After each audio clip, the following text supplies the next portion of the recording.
Hello. Hello. Good morning. Hi, my name's Sean Sweeney. What's your name? My name is Karena. Nice to meet you, Karena. So it's Karena Garcia Donas Ross? Yes. ISE III. Great. I'll just quickly check your ID there, Karena. Okay, that's great. Thank you. We'll start with your topic presentation. What's the title of your presentation today, Karena? My presentation is pesticide use justified? Right. Okay, perfect. That's great. When you're speaking, I'm going to make some notes, but don't worry, it's not about mistakes or anything. It's just for questions afterwards. All right. Okay, so we've got 4 minutes. Here's a timer for you. Okay. Well, the topic I want to speak is pesticide use justified? So first of all, I have to define some words like pesticides. Pesticides are chemical products used to kill pests, and pests are animals or plants that are harmful for the crop growth. So nowadays, it's a fact that world population has been increasing for the last years. So to cover this demand of food for the world, crops have changed and changed from an extensive crops to intensive crops. What does it mean? An intensive crop growth is monoculture. That means only one plant or one species plant is in this crop. That make this is a perfect and an ideal environment for pests to increase, to grow.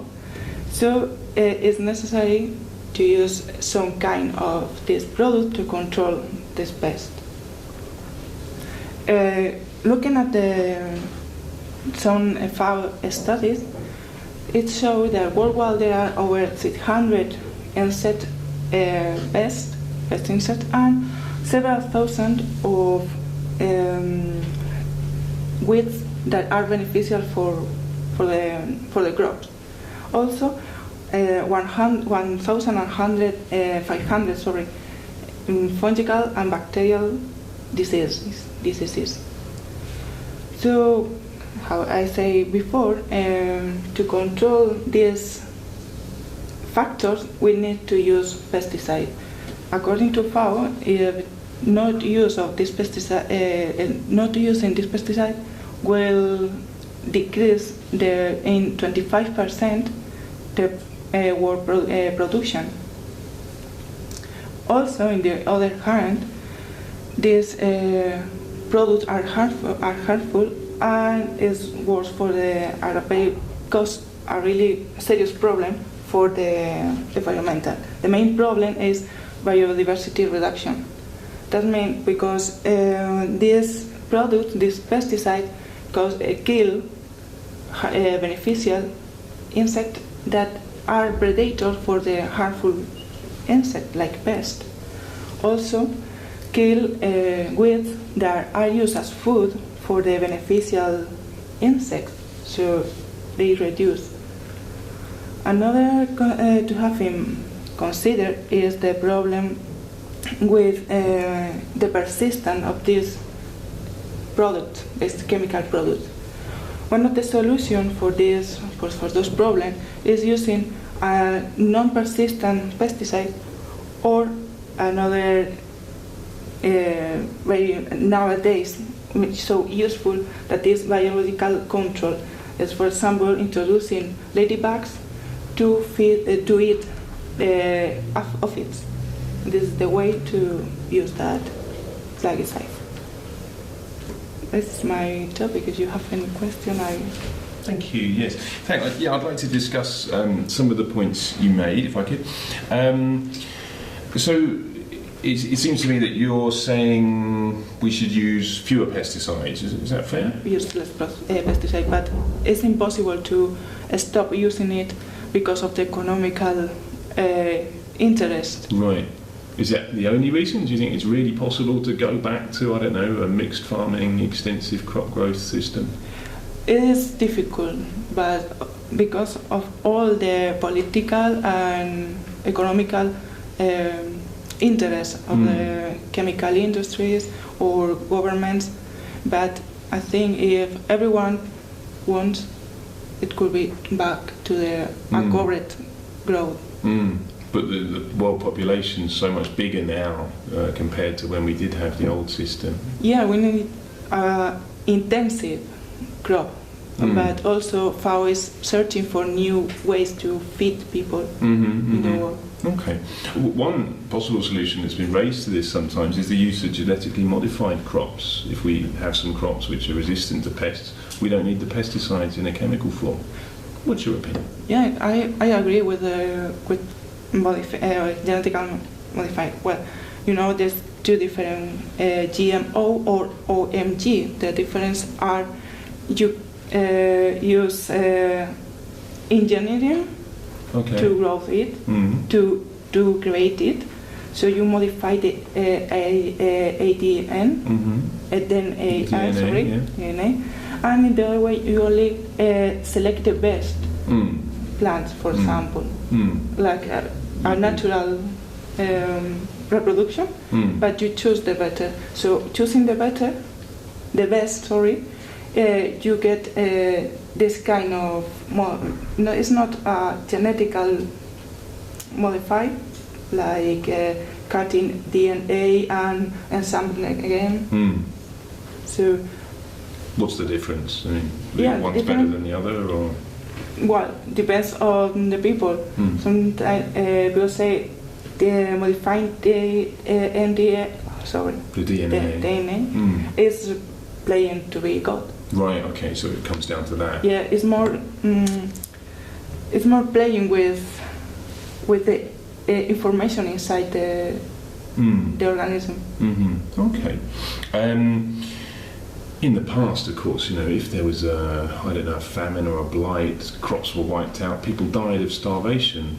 Surely tackling that is a much bigger issue than worrying about using fertilizers or pesticides. Can you repeat, sorry? Well, some of these pesticides, their use has actually increased food yields, which we can use to feed the world. That's a good thing, isn't it? Yeah, it's a good thing, but what's happened with the future consequences of this of applying these products, like cancer, or even for example DDT. It's a famous herbicide used in the past that nowadays and in the future generations will be in our system, in our body system. This is illegal now, isn't it? Yeah. Right. But FAO is is now trying to not to be illegal, because also kills mosquitoes. Okay. To reduce the malaria. Sure. So, what is the good idea? It's a problem. Nobody knows. Sure. Because one sometimes are good for one thing, but they're too bad for another. So it's a delicate balance, isn't it? Well, thank you very much. Okay. Now we'll move on to the collaborative task, all right? Yeah. So in this task, I'll start by telling you something, then you'll have to ask me questions to find out more information and make comments. Yeah. It's your responsibility to maintain the conversation. Of course. Are you ready? Yeah. Okay. A lot of people say that wisdom comes with age, but it seems to me the opposite is often true. Why do you say that? Well, just I suppose from observing some of the older people around me and in my family. And do you think young people in your family are less wiser than old people? Not necessarily, no. I mean, the classic thing is to say the older you get, the wiser you get, isn't it? But certainly from my experience, I think the older people get in my family, well, they become a bit more foolish. Yeah. Do you think it could maybe it could be because of the experience, the years of experience about the life? So the more experience you have, the more wisdom you are. Well, this is it in theory. That's what I'm saying. That's what everyone says, but I'm not sure that's right. Yeah. Well, it depends, because you maybe you could be older and have non-experience or be inexperienced. It'd be quite difficult, wouldn't it? Well, it depends, because if you are living in a small village with no contact with the rest of the people. You are in a bubble, you live in a bubble. But on the other hand, young people that have traveled a lot, have different problems, so it's easy for him or for her to manage in the world. So you're saying that these days young people are wiser than old people? In other words, it depends on the personality and depends on the experience that they have lived. Well, I mean, I take your point, but let's take my grandfather. I mean, he had a lot of experiences. He travelled a lot, and yet now he spends most of his time doing quite, well, not very wise things, making a lot of unwise choices. Yeah, as far as I know, sometimes old people become a little bit crazy, because I don't mind everything. Nowadays, I don't mind everything. So, well, it's my life. I'm old. I can do what I want. Maybe it's just a sense of freedom rather than necessarily being unwise. It's an option. Well, maybe he is actually being wise. He's using his time quite wisely. To live wisely. Well, I'm saying you've just made me think. Maybe actually what he's doing now is the wisest use of the time available. Well, perhaps for him is the wiser way to live. I suppose it could be. The other thing I think as well is a bit like you were saying, that younger people now are exposed to so many different things that maybe they react and they can gain from these experiences a lot more quickly. Yeah, also life runs too fast nowadays in comparison with in the past. So nowadays children or child with young children can know how to manage and touch devices, but how to look or search or on internet, whatever. So there's a lot of stimulus. They are stimulated for many things rather than their old families. I think it's an option. Yeah, I suppose so. Well, thank you for that. Let's move on now to the conversation task, okay? So let's talk about the arts, okay? I read something on the internet recently. There was an art installation which was basically a load of rubbish on the floor, and in fact they cleared it all away. All of this modern art, I just don't get it. Yeah, from my point of view, you have to understand this modern art to have a special mind, because it's difficult for normal people to understand that kind of art. You say art, everything could be art. Depends of the eyes of the people who look at them. Sure, I agree. I mean, in that case, if it's only for special people, then why is everybody paying for it through big government subsidies? Yeah, that's another important question. Government subsidies that give everyone could be an artist with the subsidies of the government, but real artists are really art?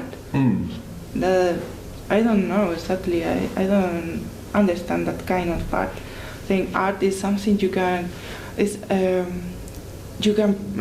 draw, you can model, you can be inspired for someone, but rubbish. At least it's rubbish. Or a simple paint with a spot.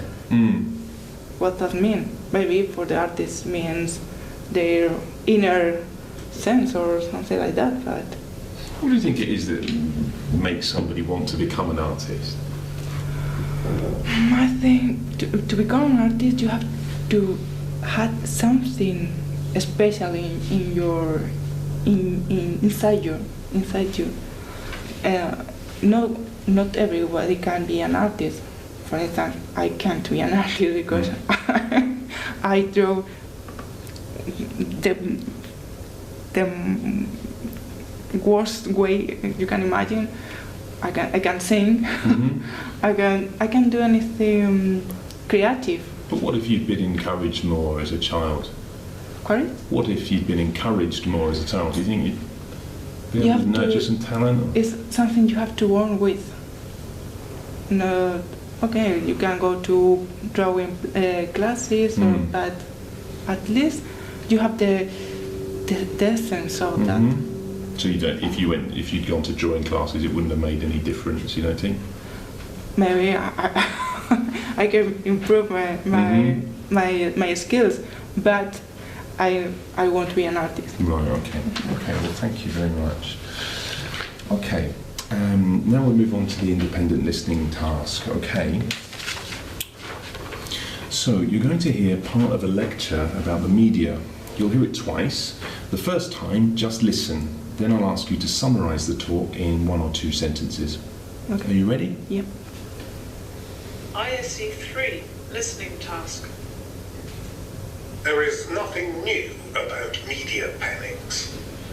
Every year, there seems to be a fresh reason for the public to panic, according to the newspapers and television, whether it's falling standards in education or the rising tide of rubbish in our cities. But in these different tales of woe, there's a common factor. The cause is generally attributed to the youth of today and their strange new ways. 1 year, long hair raises the vision of chaos, anarchy, and disobedience. A decade later, our worries are focused on hairstyles that are too short. The world moves on, but is it progress or decay?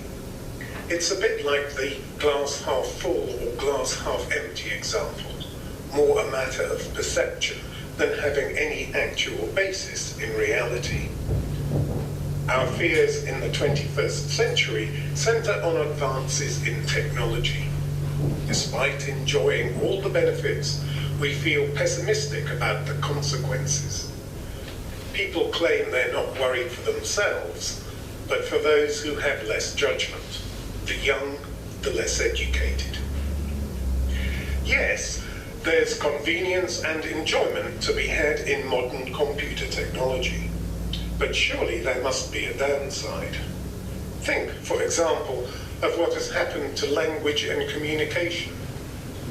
No longer do we have to write a letter by hand, first finding the pen and ink, carefully composing a letter on paper, then buying a stamp and taking the envelope to the post box. A few keystrokes on the computer, or worse, the tablet or smartphone, and a message is sent and received in seconds. Let alone the skills of handwriting, there is no need even to spell or punctuate correctly. Some fear that words themselves will soon be redundant, as emoticons or the latest emojis replace them. Human communication will revert to the early humans' grunts, gestures, and basic signs and pictures they fear.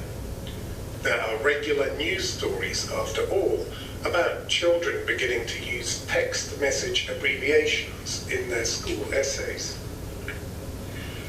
Did the same outcry and hand-wringing greet the advent of the printing press, I wonder?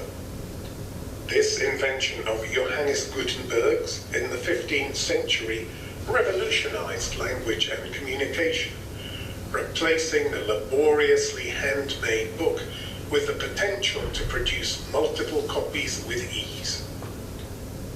There is nothing new about printing. It is established and familiar, used by old and young, and so it holds no fears.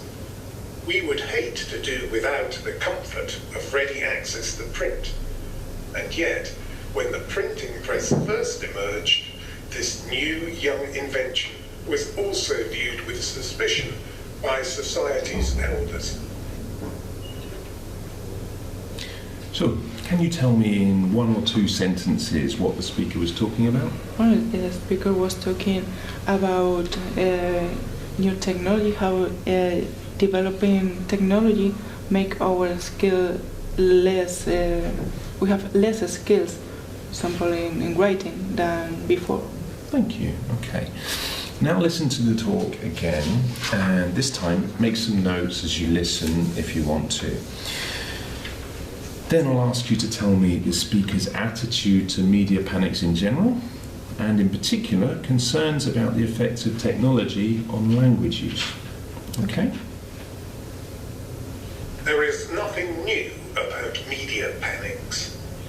Every year there seems to be a fresh reason for the public to panic, according to the newspapers and television, whether it's falling standards in education or the rising tide of rubbish in our cities. But in these different tales of woe, there's a common factor. The cause is generally attributed to the youth of today and their strange new ways. 1 year, long hair raises the vision of chaos, anarchy, and disobedience. A decade later, our worries are focused on hairstyles that are too short. The world moves on, but is it progress or decay? It's a bit like the glass half full or glass half empty example, more a matter of perception than having any actual basis in reality. Our fears in the 21st century centre on advances in technology. Despite enjoying all the benefits, we feel pessimistic about the consequences.